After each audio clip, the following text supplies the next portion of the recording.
ఇప్పుడు మనం ఉసిరికాయ చారు చేస్తున్నాము. అయితే ఉసిరికాయని ఇడ్లీ పాత్ర ఉంటుంది కదండి, ఇడ్లీ పాత్రలో ఉసిరికాయలు అన్నీ సెట్ చేసేసి కింద కొన్ని నీళ్ళు పోసి మనం ఇడ్లీ ఎలా స్టీమ్ చేసుకుంటామో అలాగే అచ్చంగా స్టీమ్ చేసుకోవాలి. ఇలా సాఫ్ట్గా మెత్తగా అయిపోతాయి అన్నమాట. చూడండి, ముందుగా ఇక్కడ కావాల్సిన పదార్థాలన్నీ చెప్పేస్తాను, మీకు ఐడియా వస్తుంది. స్టీమ్ చేసుకున్న ఉసిరికాయలు, మిరియాలు, ధనియాలు, జీలకర్ర, శనగపప్పు, ఎండుమిరపకాయలు, కరివేపాకు, పచ్చిమిర్చి, కొత్తిమీర, టమాటాలు, ఇంగువ, పసుపు, బెల్లం, నిమ్మరసం అండ్ ఇక్కడ ఉడికించుకున్న కందిపప్పు కట్టుతో సహా అలా ఉంచేసాను. ఇప్పుడు ఫస్ట్ ఉసిరికాయలో ఉన్న ఈ గింజలు తీసేయాలి. జస్ట్ ఈ గుజ్జు ఒక్కటే మనకు కావాలి. సేమ్ ఇలా ఉసిరికాయని స్టీమ్ చేసేసి చక్కగా తాలింపు పెట్టుకున్నా కూడా బాగుంటుంది. అప్పటికప్పుడు తయారు చేసుకునే ఉసిరికాయ పచ్చడి అనమాట. ఉసిరికాయలో చాలా అంటే చాలా సి విటమిన్ ఉంటుందండి. మెయిన్గా స్కిన్, నెయిల్స్, హెయిర్కి చాలా బాగా పనిచేస్తుంది.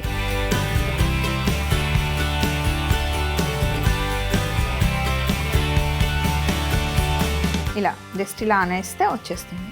ఇలా బాగా ఉడికించుకున్న తర్వాత షుగర్ అయినా లేదా బెల్లమైనా వేసి బాగా ఇలా కలిపి మనం స్వీట్ లాగా కూడా చేసుకోవచ్చు. క్యాండీస్ కూడా చేయొచ్చు ఉసిరికాయతో. రోజు 2 చాక్లెట్స్ ఇస్తే పిల్లలు మంచిగా తింటారు. డైరెక్ట్గా ఉసిరికాయ ఇస్తే ఎవ్వరు తినలేరు, మనం కూడా తినలేం. ఇలా చాలా రకాల వంటలు చేసుకోవచ్చు. మొత్తం ఇలా మ్యాష్ చేసేస్తున్నాను చూడండి చేత్తో. కొంచెం ఉసిరికాయలో సహజంగానే వగరు గుణం ఉంటుంది. పేస్ట్ చేసేసాను. ఒకసారి హ్యాండ్ వాష్ చేసేసి ఇక్కడ ఒక గిన్నె పెట్టాను ఫ్రై చేయడానికి. ఇక్కడ గిన్నెలోనేమో నీళ్లు పెట్టాను. మనం ఎంత రసం చేసుకోవాలనుకుంటున్నామో అన్ని నీళ్లు.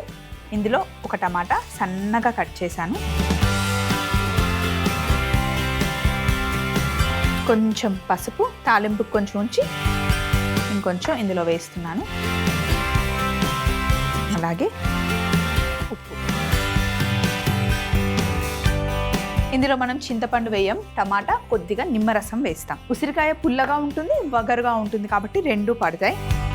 ఇప్పుడు ఈ వేడిగా ఉన్న ప్యాన్లో కొన్ని ఎండుమిరపకాయలు జస్ట్ డ్రై రోస్ట్ చేస్తున్నాం అన్నమాట. అప్పటికప్పుడు మనం రసం పొడి తయారు చేసుకుంటున్నాం. ఏ రసం చేసినా అప్పటికప్పుడు మనం ఇలా రసం పొడి తయారు చేసుకుంటే బాగుంటుంది. శనగపప్పు,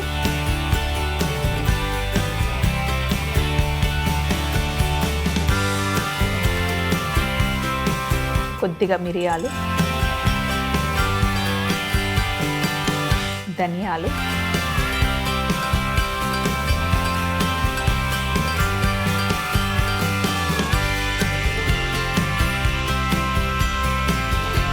అలాగే కాస్త జీలకర్ర వేసేసి డ్రై రోస్ట్ చేస్తున్నాం.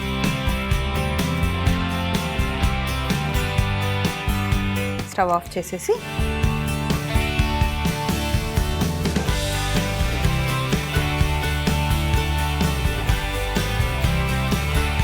ఇప్పుడు దీన్ని మిక్సీ పట్టుకుందాం.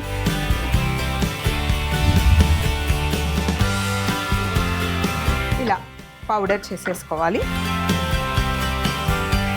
సో ఇప్పుడు ఉడికించుకున్న కందిపప్పు ఇక్కడ రెడీగా ఉంది కదా, ఇందులోనే మనం మ్యాష్ చేసుకున్న ఉసిరికాయ పేస్ట్,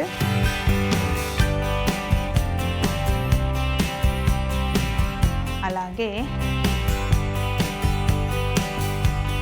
ధనియాలు, జీలకర్ర, ఎండుమిరపకాయలు, శనగపప్పు మిశ్రమం అంతా ఇందులో వేసేస్తుంది.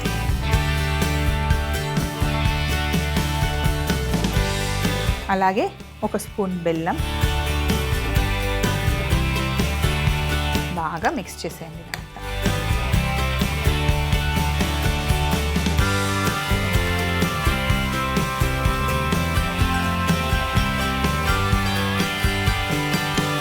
కందిపప్పు వేయడం వల్ల కమ్మదనం వస్తుందన్నమాట. ఇప్పుడు మరుగుతున్న ఈ నీళ్ళలో వేసేయండి. కొంచెం వాటర్ పడతాయి.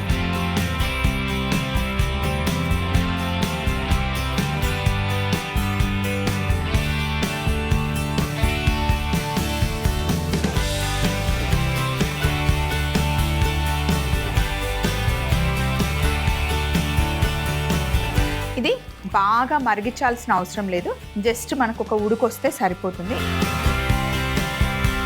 ఇక్కడ తాలింపు చేసుకుందాం.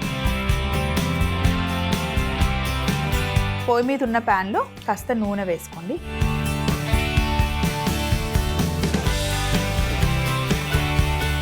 ఇందులో పచ్చిమిర్చి,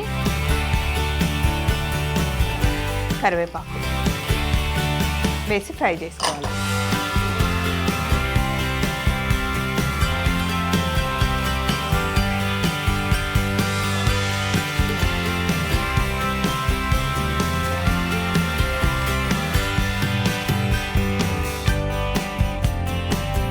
అలాగే ఇందులో కాస్త ఇంగువ, పసుపు,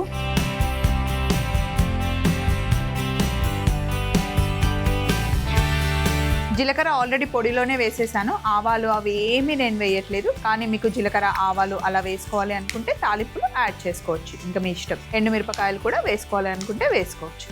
సో ఇప్పుడు జస్ట్ ఉడకడానికి వస్తుంది కదా, ఈ టైంలో తాలింపుని తీసుకొని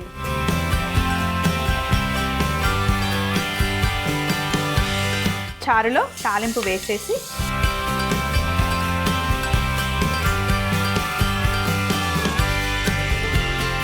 ఒక్కసారి ఇలా కలిపి కొద్దిగా నిమ్మరసం యాడ్ చేసి మిక్స్ చేసి మూత పెట్టేసి 10 నిమిషాల వరకు అసలు మూత తీయకుండా అలాగే ఉంచాలి.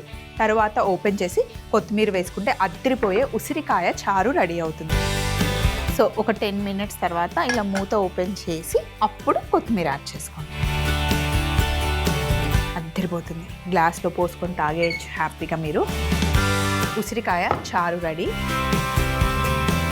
ఉసిరికాయ చారు తయారీ విధానం: ముందుగా ఉడికించిన ఉసిరికాయని లోపల గింజ తీసి మ్యాష్ చేసుకోవాలి. తరువాత మరుగుతున్న నీళ్ళల్లో టమాటా ముక్కలు, పసుపు, ఉప్పు వేసి బాగా మరగనివ్వాలి. తరువాత ఒక పాన్ లో ఎండుమిరపకాయలు, శనగపప్పు, మిరియాలు, ధనియాలు, జీలకర్ర వేసి వేయించి పొడి చేసుకోవాలి. తరువాత ఉడికించిన కందిపప్పులో ఉసిరికాయ పేస్ట్, మనం చేసి పెట్టుకున్న పొడి, బెల్లం వేసి ఒకసారి మిక్స్ చేసుకొని మరుగుతున్న టమాటా నీళ్ళల్లో వేసి, అలాగే ఇంకొక పాన్ లో కాస్త నూనె వేసుకొని పచ్చిమిర్చి, కరివేపాకు, ఇంగువ, పసుపుతో తాలింపు చేసుకొని మరుగుతున్న ఉసిరికాయ చారులో కలిపి మూత పెట్టి 10 నిమిషాల తర్వాత కాస్త కొత్తిమీర చల్లుకొని సర్వ్ చేసుకుంటే ఎంతో రుచికరమైన ఉసిరికాయ చారు రెడీ అవుతుంది.